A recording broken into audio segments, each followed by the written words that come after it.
Mari kita berdoa.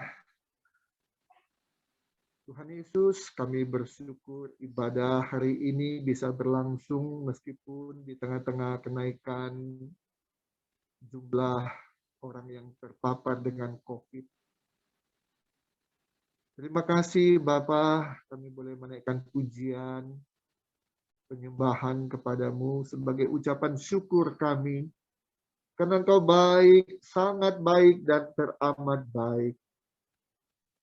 Bapa, sebentar kami akan mendengarkan firman-Mu, biarlah kiranya kami siapkan hati kami, pikiran kami, hanya untuk firman-Mu Tuhan. Baik yang ada di ruangan ini maupun yang menyaksikannya lewat Zoom maupun siaran langsung Facebook. Kami mau Tuhan duduk diam mendengarkan firman-Mu. Agar firman-Mu itu memberikan kekuatan, memberikan penghiburan kepada kami. Terima kasih Bapa, berkati hamba-Mu, berkati seluruh jemaat-Mu yang menyampaikan dan mendengarkan firman-Mu ini. Dalam nama Tuhan Yesus Kristus kami berdoa dan mengucap syukur. Haleluya, semua berkata, amin. Puji Tuhan. Shalom. Hari ini saya tidak sedang mempromosikan, saya bukan agennya Jamu Jago yang ada di Semarang sana, ya. Tapi saya mengambil singkatan. Jamu Jago itu adalah jaga mulut dan jaga omongan atau ucapan. Itu maksudnya ya. Jadi nggak ada kaitannya dengan Pak Inus promosi jamu ini. Tidak. Hari ini tanggal 12 Februari 2022, saya dapat informasi beberapa gereja di Kota Bandung khususnya, khusus tuh gereja-gereja yang relatif besar, tidak lagi mengadakan ibadah hari ini.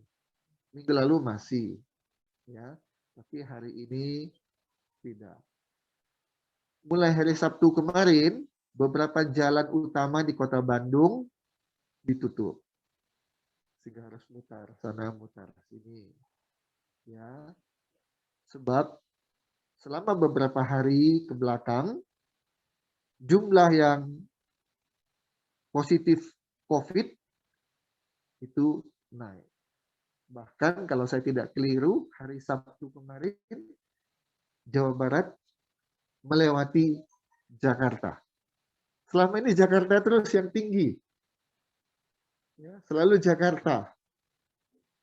Kemarin Jawa Barat sudah di atas Jakarta.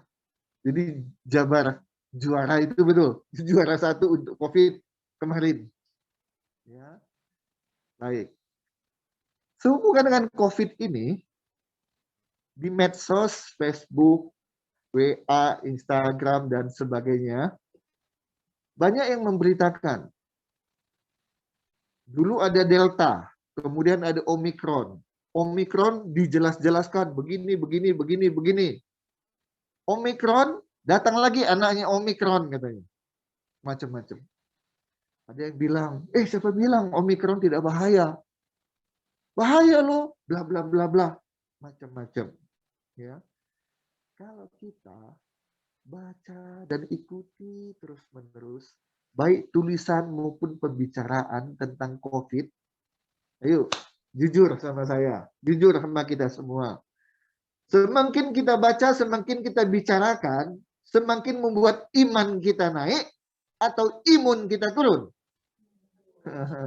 Itu dia. Ngomongnya asik ya kelihatannya ya.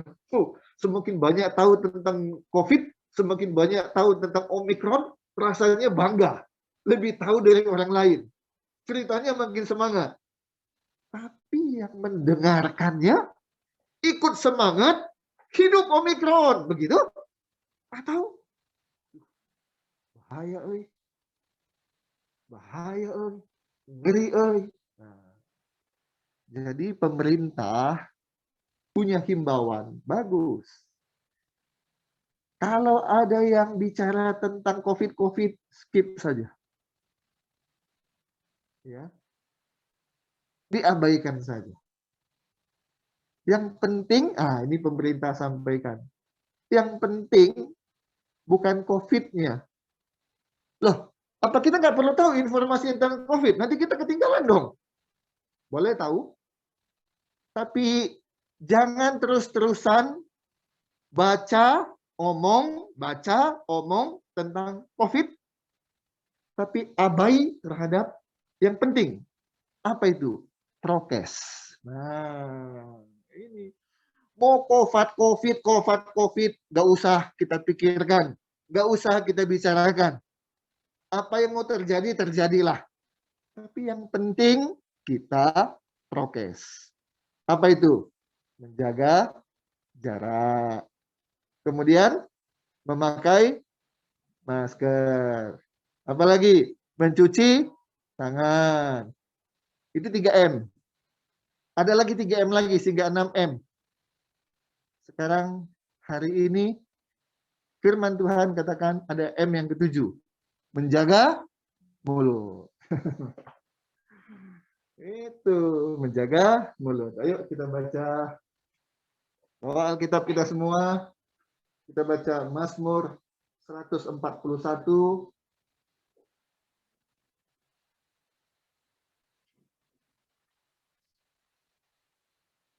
Ayatnya yang ketiga. Mazmur 141.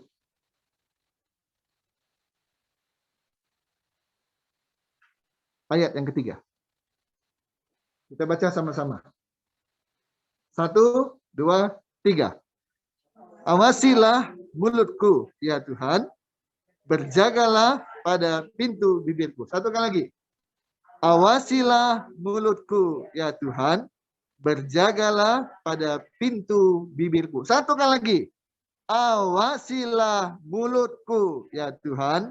Berjagalah pada pintu bibirku. Mulut siapa yang harus dijaga? Ayo, mulut siapa yang harus dijaga? Mulut orang lain ya? Tuhan, jaga itu mulut orang lain. Gitu. 3 kali kita baca kan? Awasilah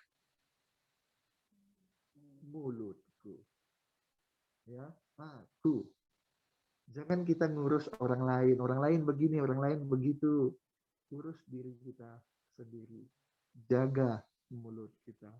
Kemudian, berjagalah pada pintu bibirku. Ayo. Jaga-jaga.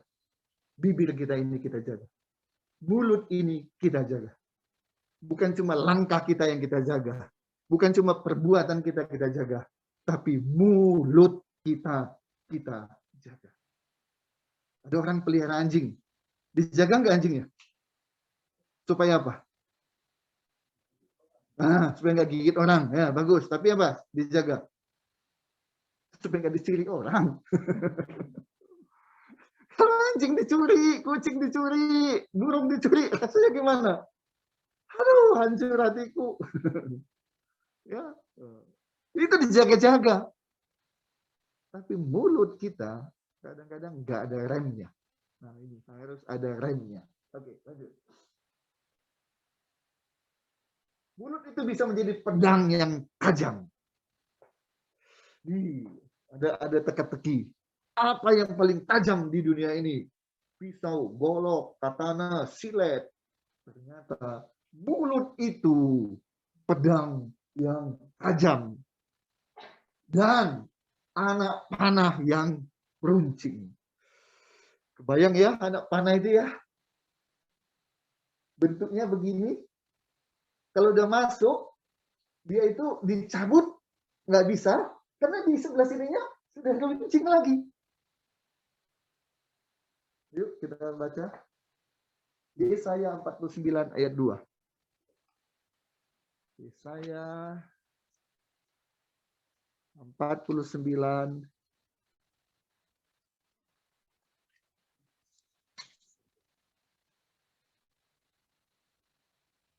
ayat 2. Jadi hati-hati. Yesaya 49 ayat 2.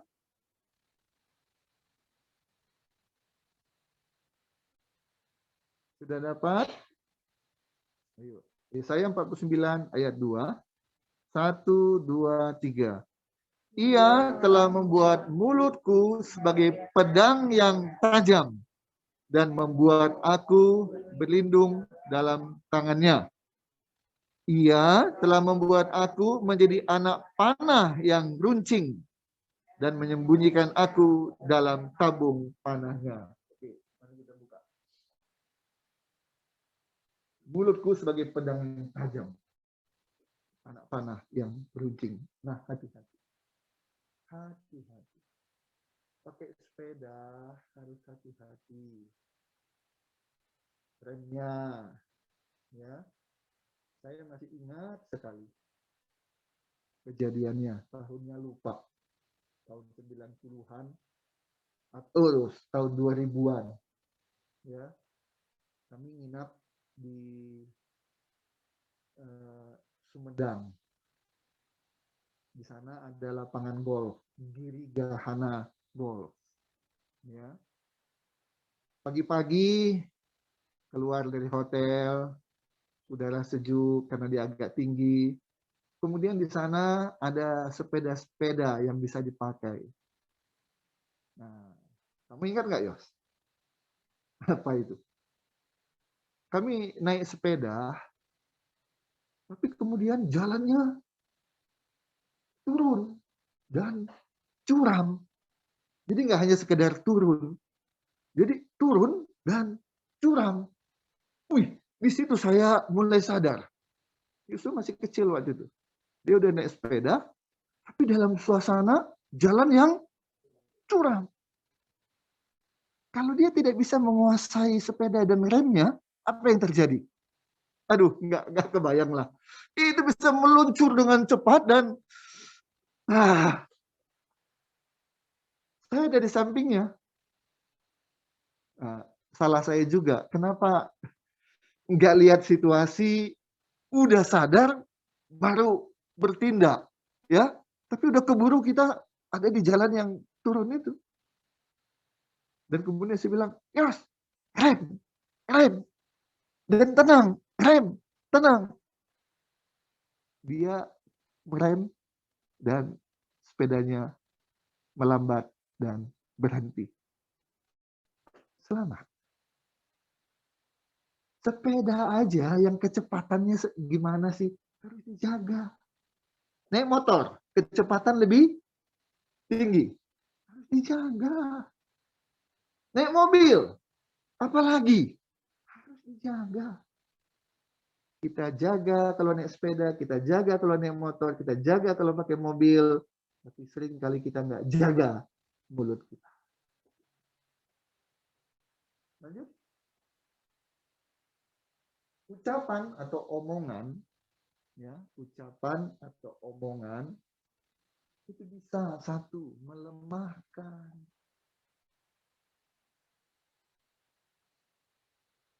Ada anak mau sekolah, dan dia ingin masuk ke sekolah yang bagus, sekolah yang favorit, tentu susah masuk ke sana dan mahal.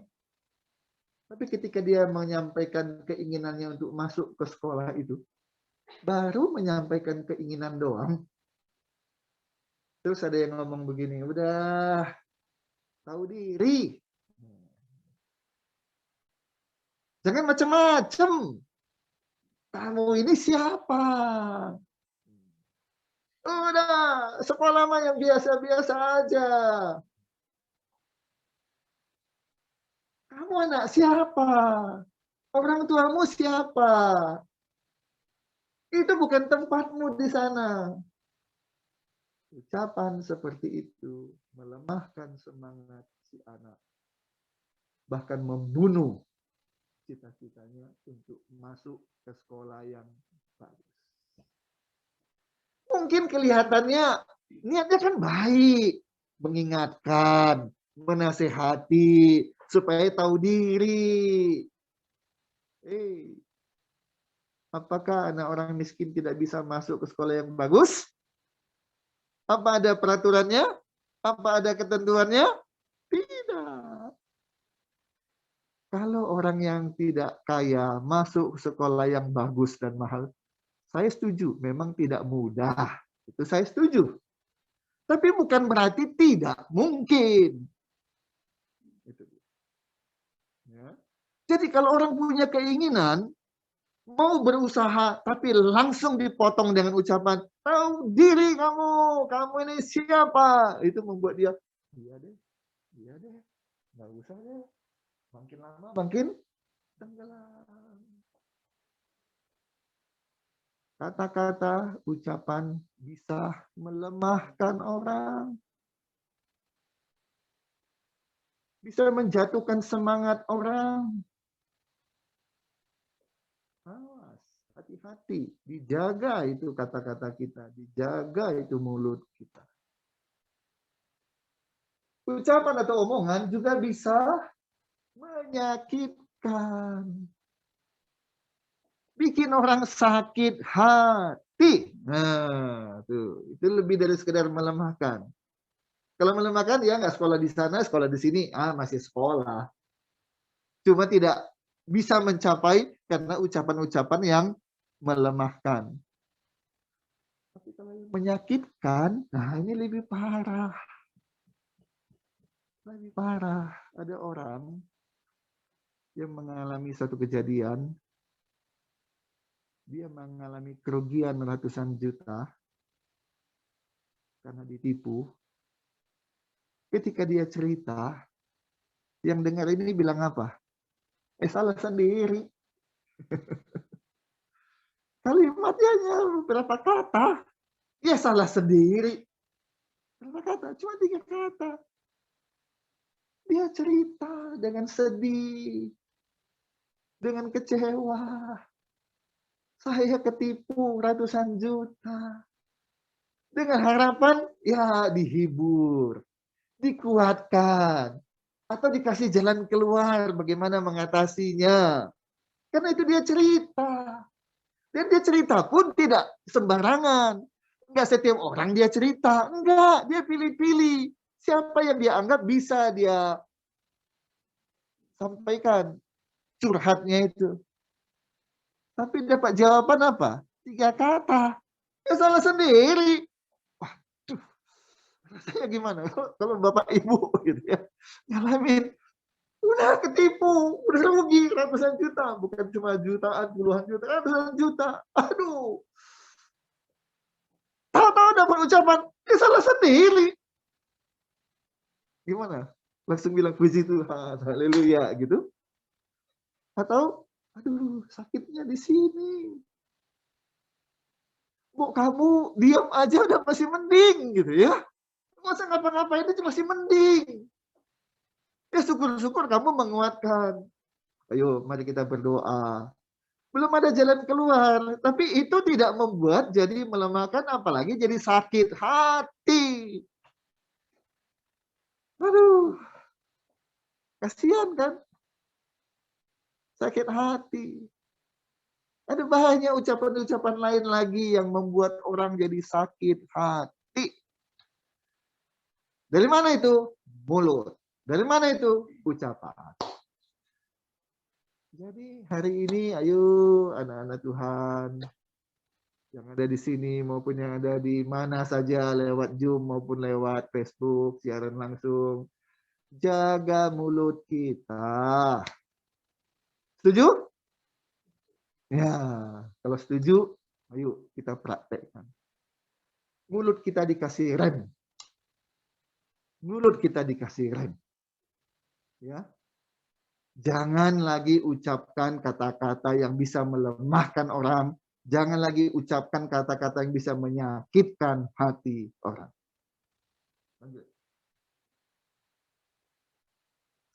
Orang yang menjaga mulut dan omongannya, nah ini, kalau orang menjaga mulut, menjaga omongannya, menjaga ucapannya, dia akan mendorong. Ayo, dulu kan sempat ngetop ini kata-kata ini.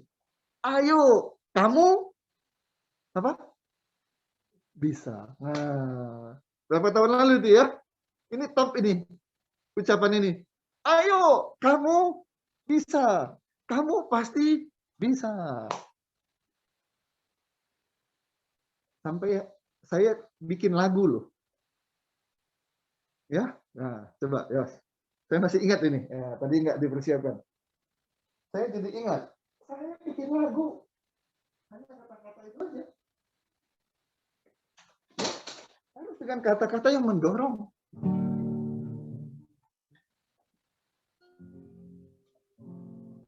Kamu pasti bisa. Kamu pasti bisa. Kamu pasti bisa. Kamu pasti bisa. Kamu pasti bisa. Kamu pasti bisa. Kamu pasti bisa. Kamu pasti bisa. Itu saya ingat itunya ya.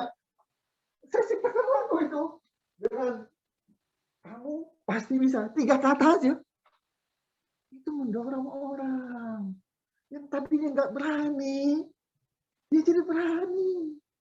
Yang tadinya nggak semangat, jadi bangkit lagi semangatnya. Yang tadinya nggak mau, jadi mau. Hanya dengan kata-kata ucapan kita mendorong. Jangan takut. Meskipun kamu udah nggak punya, papamu banting tulang, mamamu banting tulang. Tapi kalau kamu mau berusaha, rajin belajar, nilaimu bagus. Mungkin sekolah itu tertarik untuk menerima kamu dengan nilai-nilaimu. Mungkin ada orang mau memberikan beasiswa untuk kamu. Kalau kamu nilainya bagus, jadi maju terus. Juga ya. Kalau nilai saya bagus, itu kan jadi bahan pertimbangan. Dibanding kalau nilai saya jeblok-jeblok semua. Dia akan semangat belajar. Mendorong. Itu makanya jaga mulut dan jaga omongannya. Enggak melemahkan, juga enggak menyakitkan. Tapi mendorong. Berapa di antara kita mulutnya dipakai hanya untuk melemahkan, menyakitkan, atau berapa di antara kita mulutnya dipakai untuk mendorong orang, memberikan semangat, termasuk mendorong diri kita sendiri. Jangan cuma bisa mendorong orang lain, tapi nggak bisa mendorong diri kita. Orang lain bisa bilang, ayo maju, semangat. Tapi diri kita, aduh gimana ya? Susah, aduh. Kalau ditanya, apa kabar? Ya, begitulah. Bagaimana usaha? Lagi susah. Mulutnya. Ayo, jaga itu mulut. Ya. Kalau kita bilang, apa kabar? Ya, begitulah. Kira-kira ngomongnya gimana? Ada orang ngomong, ya begitulah. Ada? Nggak ada. Yang mana? Ya, gitulah. Mukanya gimana? Bisa, ya gitulah. Atau nunduk. Ya, gitulah. Bagaimana usaha? Apalagi susah. Ada orang bilang, oh sekarang lagi susah. Nggak ada. Nggak ada. Ayo, orang jaga mulut, jaga omongannya itu mendorong. Yang kedua apa? Menguatkan. Dia kuatkan. Yang lemah dia kuatkan. Maka tadi saya doa, firman Tuhan ini akan memberikan penghiburan. Firman Tuhan ini memberikan kekuatan untuk kita. Menguatkan. Kata-katanya menguatkan. Bukan melemahkan. Kata-katanya menghibur. Kata-katanya menasihati. Itu kalau orangnya menjaga mulut dan menjaga ucapan dan omongannya. Ayo, saya berdoa kita semua. Jaga ucapan, jaga omongan, jaga mulut kita. Ya, lanjut. Kita baca yuk. Yeremia pasal 1. Setelah Yesaya, langsung Yeremia.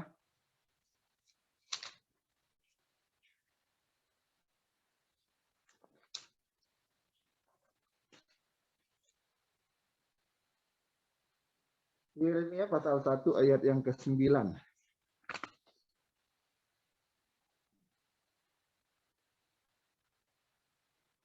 Sudah ketemu semua?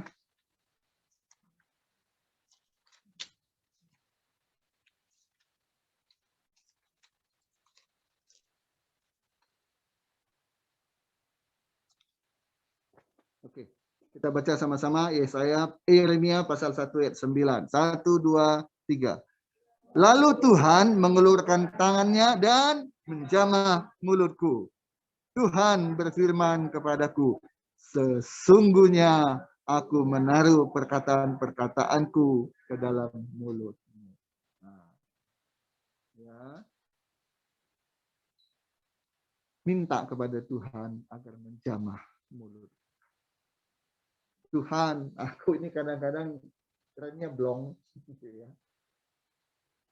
Kalau nggak diomongin, kayaknya nggak puas, gitu ya. Kalau ngomong itu rasanya plong. Tapi baru menyadari, aduh kasihan ya, dia jadi lemah ya, kasihan dia jadi sakit hatinya ya. Minta maaf, tapi orang udah disakiti duluan.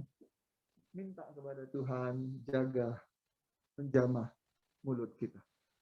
Ya. Yuk. Tuhan mengeluarkan tangannya dan menjamah mulutku. Kalau Tuhan sudah kita minta menjamah mulut kita, maka remnya akan pakem. Remnya akan pakem. Mau ngomong, nggak jadi. Nah, nggak jadi. Ya. Sebaliknya, Tuhan menaruh perkataan-perkataannya ke dalam mulut kita. Nah, artinya apa? Yang kita ucapkan hanya firman Tuhan. Ya, firman Tuhan kita tahu kalau tidak menasihati, menguatkan, menegur. Nah, itu firman Tuhan. Beberapa hari lalu, setiap Sabtu saya bikin Zoom acara cermat, pencerahan hikmat. Sabtu lalu saya bahas tentang putus asa. Bagaimana caranya agar tidak putus asa? Ada 3. Yang nomor 3 terakhir, kalau tidak ingin putus asa, terhindar dari putus asa, maka yang dilakukan nomor 3 adalah doa. Doa, doa, dan doa. Doa kepada siapa? Kepada Tuhan. Di Facebook, rupanya ada yang menanggapi. Dia tanya begini, bagaimana berdoa kepada Tuhan? Bagaimana mau mengenal Tuhan? Tuhan itu siapa? Dan bagaimana mengenal dia? Bagaimana mau berkomunikasi dengan dia? Nah, itu pertanyaan. Saya jawab, lakukan 3 hal. Baca kitab suci sesuai dengan agamamu. Setelah saya lihat akunnya, oh ternyata dia sepupu kita.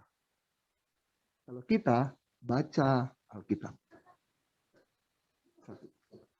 Kedua, rajin ibadah dan dengarkan khotbah.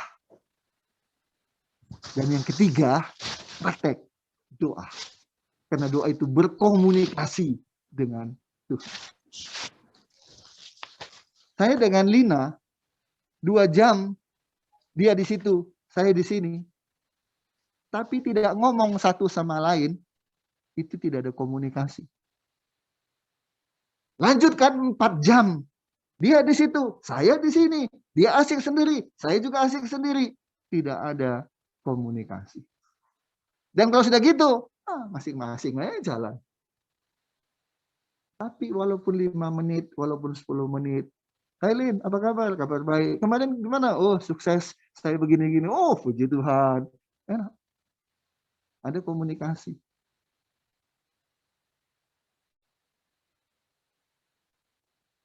Perkataan-perkataan Tuhan ada di mulut kita. Ada di bibir kita.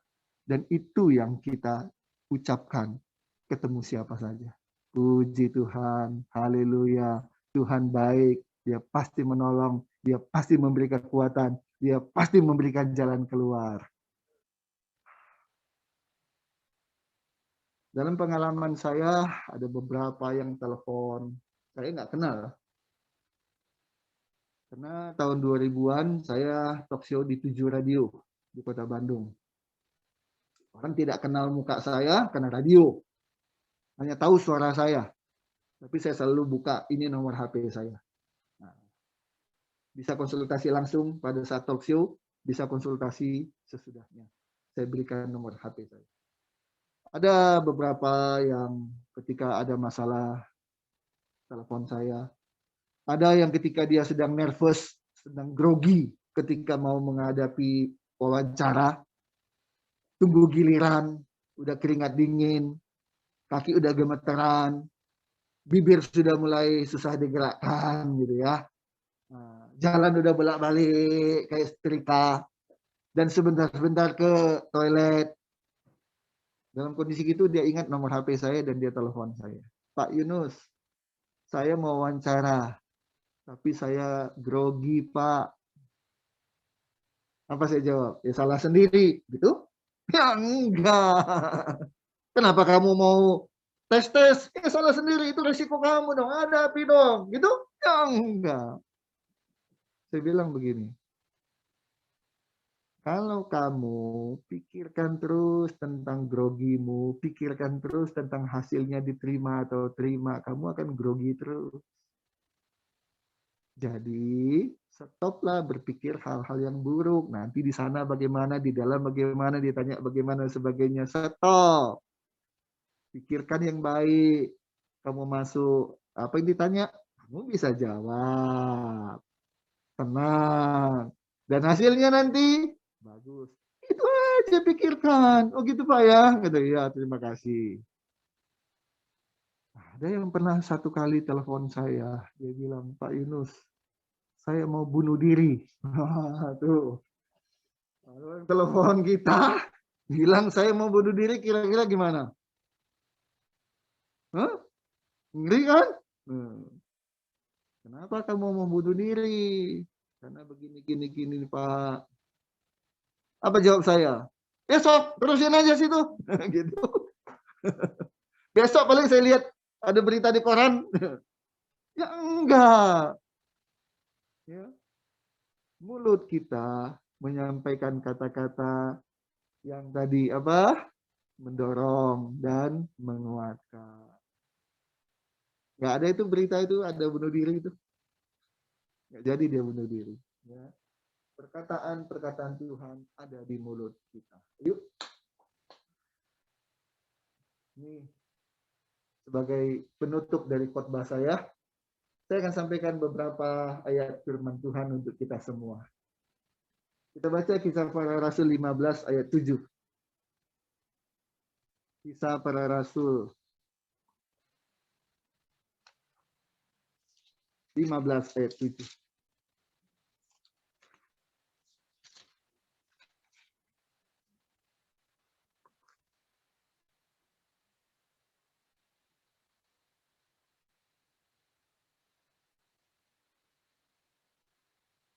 Ya. Mari kita nanti baca ulang lagi di rumah. Kita renungkan dan yang paling penting kita praktekkan. Kisah Para Rasul 15 ayat 7. 1, 2, 3. Sesudah beberapa waktu lamanya berlangsung pertukaran pikiran mengenai soal itu, berdirilah Petrus dan berkata kepada mereka, "Hai saudara-saudara, kamu tahu bahwa telah sejak semula Allah memilih aku dari antara kamu, supaya dengan perantaran mulutku bangsa-bangsa lain mendengar berita Injil dan menjadi percaya." Lewat mulut kita, Injil disampaikan, orang menerima keselamatan. Amin. Yang kedua, ya, muncul. Efesus 6 ayat 19.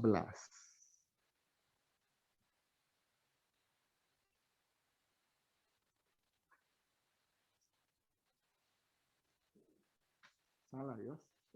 Efesus ya, Efesus 6. Efesus 6 ayat 19. Yuk. Efesus 6 ayat 19. 1, 2, 3. Juga untuk aku, supaya kepadaku, jika aku membuka mulutku, dikaruniakan perkataan yang benar, agar dengan keberanian aku memberitakan rahasia Injil. Ya, perkataan itu nggak hanya baik, tapi juga benar. Ya, terus, ya, dengan keberanian aku memberitakan rahasia Injil, dikaruniakan perkataan yang benar. Lanjut. Sudah? Oke, baik. Kita baca ayat yang terakhir, penutup. Kolose 3 ayat 16.